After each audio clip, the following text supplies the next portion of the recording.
In the standard theater of global politics, the narrative is kept deliberately simple. The United States is presented as the absolute imperial hegemon, a central engine that smoothly dictates terms to its satellite allies. You see this narrative in action when Donald Trump publicly boasts that Benjamin Netanyahu will execute whatever Washington demands. Most consumers of mainstream media believe the illusion. But inside the declassified machinery of institutional statecraft, the telemetry points the exact opposite way. The White House is trapped in a sophisticated enclosure where a foreign proxy state possesses the specific levers to override the American executive branch. Geopolitical superpower is defined by more than the sheer size of a military. Power belongs to whoever successfully engineers the domestic political engine of the hegemon.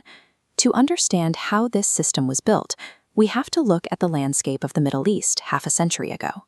Today, Tehran views Israel as an existential target, but in the 1950s and 60s, Israel's greatest ally and economic life support system was Iran, ruled by the Shah.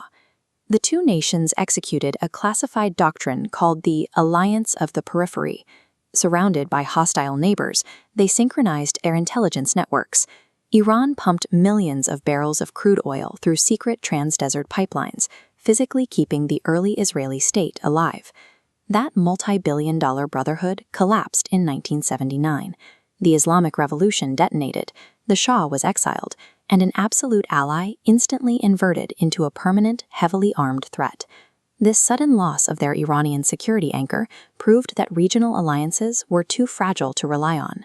To ensure its survival, Israel pivoted from building external partnerships to internalizing influence within the American political process, seeking to capture the legislative loop of its only remaining superpower patron. The input for this new survival machine is weaponized capital. In the United States, lobbying operates as a formalized component of the legislative loop, allowing private networks to legally fund political campaigns.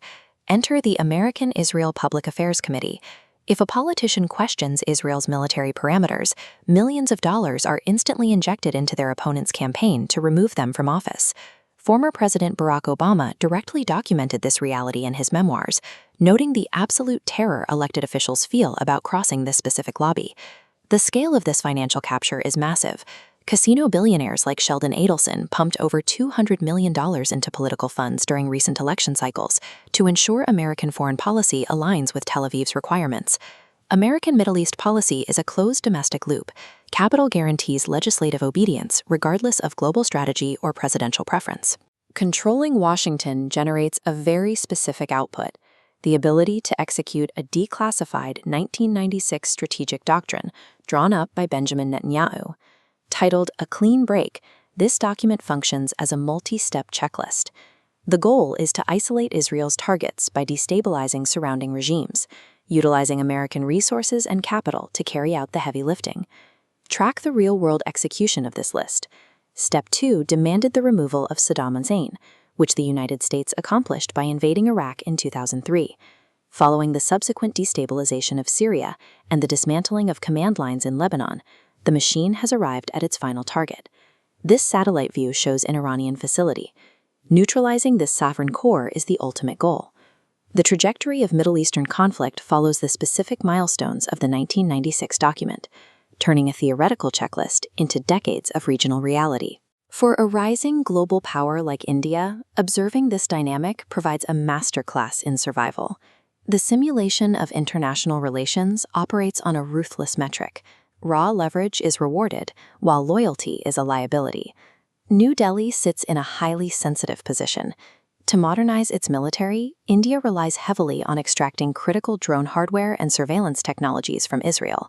On the opposing side, we have the Chabahar port in Iran. This is a vital infrastructure corridor that allows Indian trade to reach Central Asia while completely bypassing Pakistan. If India emotionally aligns with one side of a conflict, the balance collapses. It sacrifices access to advanced military systems or loses a strategic trade route. Surviving this machinery requires discarding sentiment. Foreign nations must be treated as functional tools that solve specific national security gaps. This brings us to the operational doctrine for India: strategic autonomy. Strategic autonomy means refusing to become the permanent junior partner of any imperial bloc, whether that bloc is directed from Washington, Moscow, or Tel Aviv. The only way to secure this position is to build unique leverage by solving other nations' problems. By expanding defense exports, like the BrahMos missile system, into the Arab world, India cements its own indispensable value in the region. Avoiding pawn status requires a nation to actively fund and operate its own independent leverage engine.